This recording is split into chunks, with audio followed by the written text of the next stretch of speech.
Hi guys, what's going on? Ian Su here on iansurealtor.com.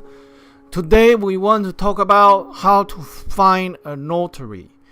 Let's say you looking to buy a house, you put in an accepted offer, your bank approve, you do the inspection, you remove the subject, and now the home is yours. And this is the time you have to find a notary or a lawyer. Now, when do you use a lawyer? When do you use a notary? In 90% of the time, you want to use a notary because they are doing the same thing. They convert the title from the seller to you.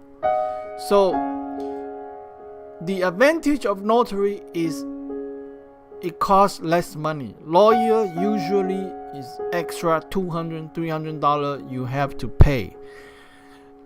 Now, in what scenario would you use a lawyer? When the deal you are dealing with has some kind of conflict that you know. Maybe conflict with neighbors, maybe conflict with the city, maybe conflict with some kind of right of way or some type of conflict. Because just in case there's a lawsuit happen, you want to have a lawyer to go to the court. With a notary, if that happens, you still have to find a lawyer. So, depending on your case, I say 90 to 95% of time, just use a notary because most cases is very simple. And how do you find a notary? The best is to use this website, notary.bc.ca, for people living in BC.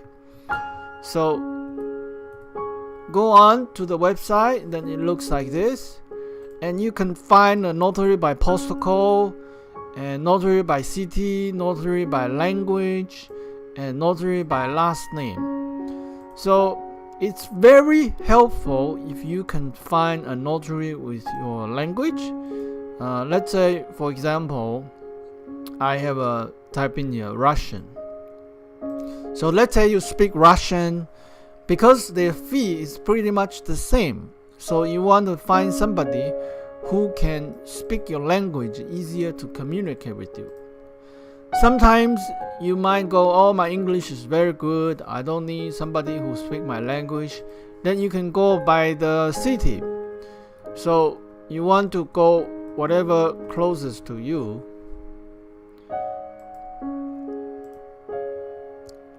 And it's very important you interview at least 3 realtors, that you physically walk into the office, talking to them, and feel them out. So you can see how well they communicate with you, how busy they are. Maybe they are way too busy, they don't have time to deal with you. You can see how friendly their service they are. And when you interview them, you ask them about their price. So those are some of the important factors to consider. Are they way too busy? Because if they are way too busy, they don't have time to handle you, and you will be waiting for a long time. And second, how nice is their service?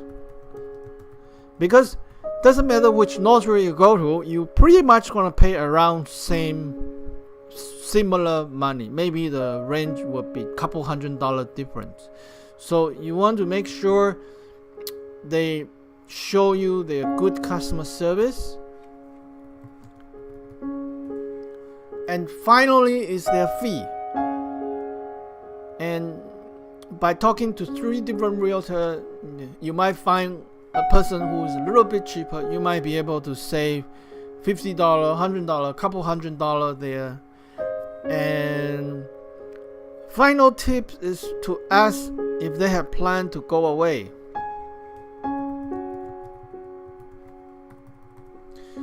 If the notary is planning for a holiday, will be disappear for the time you are completing your deal, obviously he or she cannot help you. So this is kind of important to check at the beginning and find out if they will be able to help you. So these are my simple tips and how to find a notary. Hope you learned something new, and we'll talk to you next time. Bye for now.